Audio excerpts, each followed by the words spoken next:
بص الصراحه يا شباب انا قاومت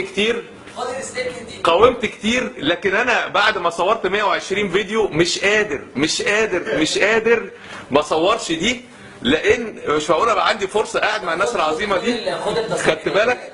مش قادر. ها؟ اقول لك بقى وائل غنيم طلب استاذ خالد برماوي. استاذ خالد برماوي وائل غنيم طلب من عمرو، بس طلب من حسام بدراوي، يطلب من الرئيس، يطلب من عمر سليمان، يطلب من الامريكان انهم يتنحى، والامريكان وافقوا لعمر سليمان، وعمر سليمان وافق لمبارك، ومبارك وافق لحسام، وحسام وافق لوائل، ووائل وافق عشان الشعب. وائل هيقول لنا الستيتمنت دلوقتي. قول يا نجم، قول يا نجم عشان ايه؟ رئيس مصر اللي جاي، ايوه لو مصر ماشيه ديمقراطيه، رئيس مصر جاي في 2000 و2011 هينتخب من على الفيسبوك ان شاء الله باذن الله. يعني اللي هيشتغل الرئيس اللي هيعمل الكامبين، اللي هيعمل انجح كامبين على الفيسبوك هو اللي هيمسك رئيس مصر.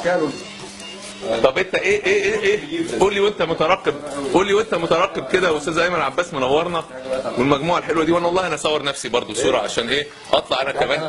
لا ما هو على فكره ممكن اطلب منك طلب، امسك دي حاجه كده ناخد واحده جماعيه ممكن يا باشا معلش كده مجلس الثوره. لا انا بصراحه ولا مجلس ولا بتاع، انا ضامن يعني بس يا خسرت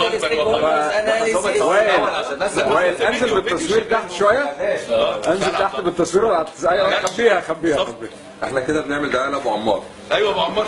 ابو عمار ده عينك هينجز كده. ابو عمار ايوه تمويل سوري عشان الثوره جت سوريا. لا ما بصراحه ما ينفعش يبقى كنتاكي بس. انا عايز اسالك سؤال. لا والشغل حلو. انت ليك عندي بتاع اير ثوره.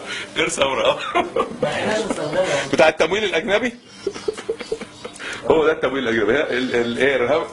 نشكر ابل اير عشان عرفت تظبط لنا الموضوع. جريب بتاعي